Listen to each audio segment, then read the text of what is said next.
Blue line হোক বা green line, কি পরিস্থিতি মেট্রোর একটু জানার চেষ্টা করবো। শ্রেয়সী গঙ্গোপাধ্যায় আমাদের প্রতিনিধি রয়েছেন আমাদের সঙ্গে। শ্রেয়সী, মেট্রো পরিষেবার সকাল থেকে কি ছবি? দেখো, মেট্রো যেটা ব্যাহত, সেই ব্যাহত হচ্ছে এখন মূল ব্যাহত কিন্তু হচ্ছে এই টালিগঞ্জ থেকে টালিগঞ্জ রবীন্দ্র সরোবর এই এরিয়া, এবং সেই কারণেই কিন্তু এই মুহূর্তে কিন্তু শহীদ ক্ষুদিরাম থেকে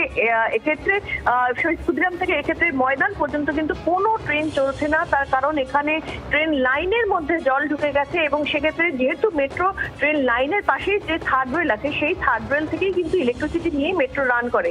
ফলে যেহেতু এখানে ট্রেন লাইনের মধ্যে জল ঢুকে গেছে এবং সেক্ষেত্রে বহু জায়গায় থার্ড রেলেও কিন্তু জল রয়েছে, ফলে সেই জায়গা থেকে দাঁড়িয়েই কিন্তু মেট্রো কর্তৃপক্ষ যাত্রী সুরক্ষার কথা মাথায় রেখে কিন্তু আগে জল বের করা হবে, তারপর ট্রেন চালানো হবে, এমনই সিদ্ধান্ত নিয়েছে। তার কারণ সেক্ষেত্রে ইলেকট্রিফিকেশনে যাতে কোনো ঘটনা না ঘটে। ফলে এই মুহূর্তে ময়দান থেকে একবার শহীদ ক্ষুদিরাম পর্যন্ত কিন্তু কোনো ট্রেন চলছে না। বাদ বাকি যে সার্ভিসগুলো রয়েছে, সেই সার্ভিসগুলো কিন্তু এখনো পর্যন্ত নর্মাল রয়েছে, এমনটাই কিন্তু জানা যাচ্ছে। অর্থাৎ শহীদ ক্ষুদিরাম থেকে ময়দান পর্যন্ত মেট্রো চলাচল এখনো পর্যন্ত বন্ধ। শ্রেয়সী, তোমাকে ধন্যবাদ। আর এই একটা বড় অংশ দক্ষিণ কলকাতায় মেট্রো পরিষেবা বন্ধ থাকার মানে চূড়ান্ত দুর্ভোগের শিকার যাত্রীরা। বাকি অংশে মেট্রো পরিষেবা চলছে এখনো পর্যন্ত। শহরের অন্যান্য মেট্রো লাইনগুলোতেও মেট্রো চলছে, তবে শহীদ ক্ষুদিরাম থেকে ময়দান পর্যন্ত একেবারে বন্ধ মেট্রো পরিষেবা। থমকে গিয়েছে কলকাতা শহর। রেলপথ থেকে সড়ক পথ থেকে মেট্রো সব জায়গাতেই পরিষেবা বিঘ্নিত।